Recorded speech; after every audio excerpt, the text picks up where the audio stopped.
Shasha food. Shasha food.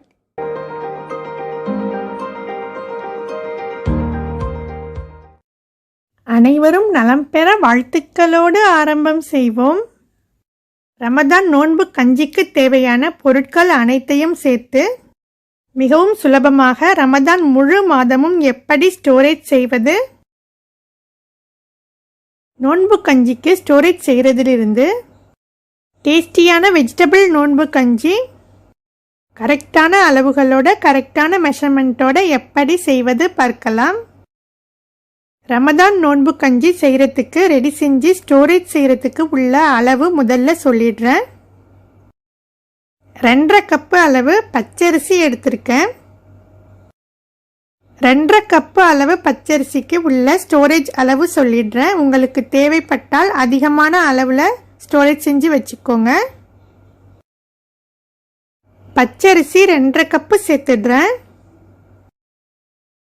Ramadan கஞ்சிக்கு storage செய்கிறதுக்கு எடுத்துக்கிட்ட பச்சரிசியை மிக்ஸி ஜாரில் மாற்றிட்டு அதிகமாக அரைச்சிடாதீங்க. 5-6 பல்ஸ் மட்டும் கொடுத்து எடுத்துக்கோங்க. ஒருவேளை நீங்கள் அதிகமாக அரைச்சிட்டிங்கன்னா அது மாவு போல் வந்துடும். அதனால் 5-6 பல்ஸ் மட்டும் கொடுத்து எடுத்துட்டு வந்துடலாம்.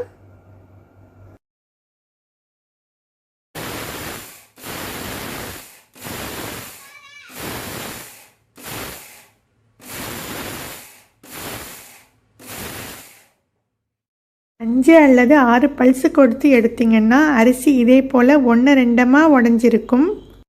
இதே போல் அரிசி 1-2 உடஞ்சிருந்தால் ரமதான் பள்ளிவாசல் நோன்பு கஞ்சி செய்கிறதுக்கு ரொம்பவே சுலபமாக இருக்கும். பச்சரிசி 2.5 கப்பு எடுத்ததற்கு பாசிப்பருப்பு பச்சை பயிறு 3/4 கப் எடுத்திருக்கேன். வெந்தயம் 1 டேபிள் ஸ்பூன் அளவிலிருந்து கொஞ்சம் குறைவாக வேண்டாம் சேர்த்துக்கோங்க, அதிகமாக சேர்த்துடாதீங்க.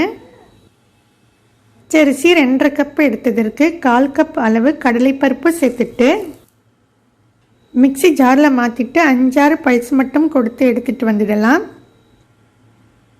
இந்த பருப்பு வகைகளை முதல்ல அரிசியோடு சேர்த்து அரைக்கக்கூடாது. தனியாக 5-6 பல்ஸ் மட்டும் கொடுத்து அரைச்சி எடுத்துகிட்டு வந்துடலாம்.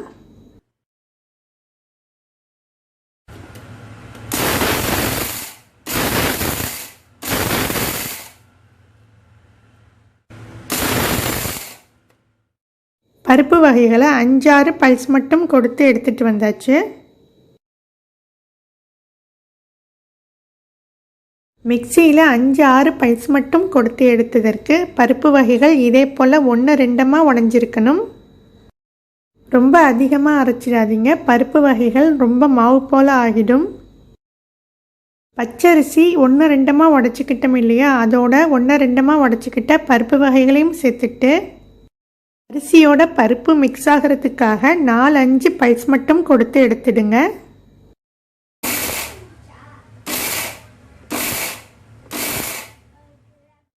மிக்சியில் 4-5 பல்ஸ் மட்டும் கொடுத்து எடுத்ததற்கு அரிசியோட பருப்பு வகைகள் ரொம்ப நல்லாவே மிக்ஸ் ஆகி வந்திருக்கு. இந்த அளவுகளோட உங்களுக்கு தேவையான அளவு அரிசி பருப்பு வகைகள் எடுத்துட்டு இதே போல் ரெடி செஞ்சுட்டு ஸ்டோரேஜ் செஞ்சு வச்சுக்கோங்க. ரமலான் மாதம் முழுவதுமே ரமலான் நோன்பு கஞ்சிக்கு பயன்படுத்தலாம். உங்களுக்கு அதிகமான அளவு தேவைப்பட்டால் கூடுதலான அளவுகளில் இன்க்ரீஸ் செஞ்சு ஸ்டோரேஜ் செஞ்சு வச்சுக்கோங்க.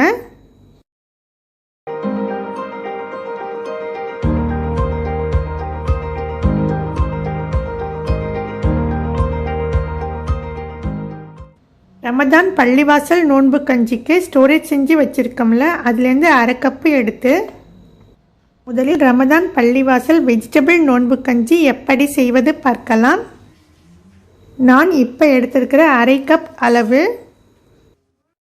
6-8 பேர் தாராளமாக நோன்பு திறப்பதற்கு கரெக்டான அளவாக இருக்கும்.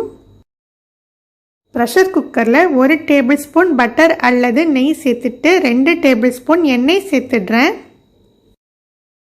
பட்டை 2, ஏலக்காய் 2, கிராம்பு 2 சேர்த்துட்டு வெங்காயம் 1 சின்ன அளவு, சிறிய அளவு தக்காளி 1, கேரட் பாதி அளவு எடுத்திருக்கேன். 4 பச்சை மிளகாய் கட் செஞ்சு எடுத்துட்டு முதலில் வெங்காயம் தக்காளி மட்டும் சேர்த்துட்டு லேசாக வதக்கிடுங்க. வெங்காயம் தக்காளி கேரட் பச்சை மிளகாய் அதிகமாக சேர்த்துடாதீங்க, இந்த அளவுக்கு தான் சேர்க்கணும். சேர்த்திருக்கிற வெங்காயம் தக்காளி இந்த அளவுக்கு வதங்கிய பிறகு பச்சை மிளகாய் சேர்த்துடலாம். 4 பச்சை மிளகாய் போதுமானதாக இருக்கும். உங்களுக்கு தேவைப்பட்டால் அதிகமான பச்சை மிளகாய் சேர்த்துக்கோங்க. இஞ்சி பூண்டு விழுது 1 டேபிள் ஸ்பூன் அளவு மட்டும் சேர்த்துட்டு இஞ்சி பூண்டு விழுதின் பச்சை வாசனை போகும் வரை லேசாக வதக்கிட்டு ரமதான் நோன்பு கஞ்சிக்கு அரிசி பருப்பு வகைகள் மிக்ஸ் செஞ்சு வச்சுருக்கோம்ல, அதிலிருந்து 1/2 கப் அளவு மட்டும் எடுத்து 1/2 மணி நேரம் மட்டும் தண்ணியில் ஊற வச்சுட்டு சேர்த்துருக்கிற அரிசி பருப்பு வகைகளை நெய் எண்ணெயில் லேசாக இதே போல் வறுத்து விட்டுடுங்க. காய்ந்த பச்சை பட்டாணி நீங்கள் சேர்க்குறா இருந்தால் இந்த ஸ்டேஜில் காய்ந்த பச்சை பட்டாணி ஊற வச்சுட்டு சேர்த்துக்கோங்க. கொண்டைக்கடலை 1/4 கப் அளவு வெள்ளை கொண்டைக்கடலை 4 மணி நேரம் ஊற வச்சிருக்கேன், அதையும் இந்த ஸ்டேஜில் சேர்த்துடுறேன். உங்களுக்கு தேவைப்பட்டால் வெள்ளை கொண்டைக்கடலை அல்லது கருப்பு கொண்டைக்கடலை கொஞ்சம் அதிகமான அளவு கூட சேர்த்துக்கோங்க. நெய் எண்ணெயில் எல்லாத்தையுமே நம்ம சேர்த்துட்டு ஃப்ளேவருக்காக லேசாக வறுத்திடலாம்.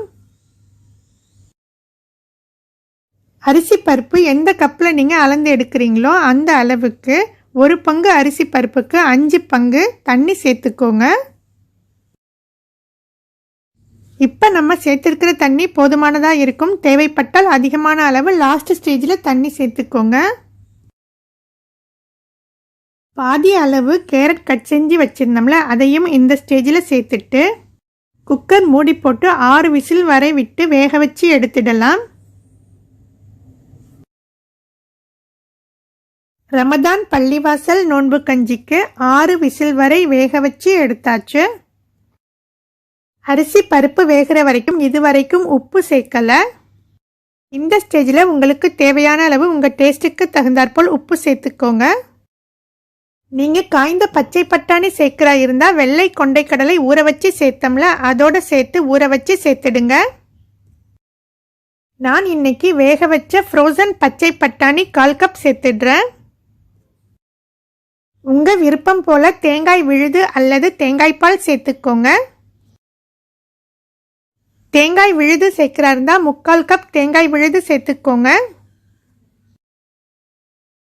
நான் இன்னைக்கு கெட்டியான தேங்காய் பால் 1 கிளாஸ் அளவு 150 ml சேர்த்துடுறேன்.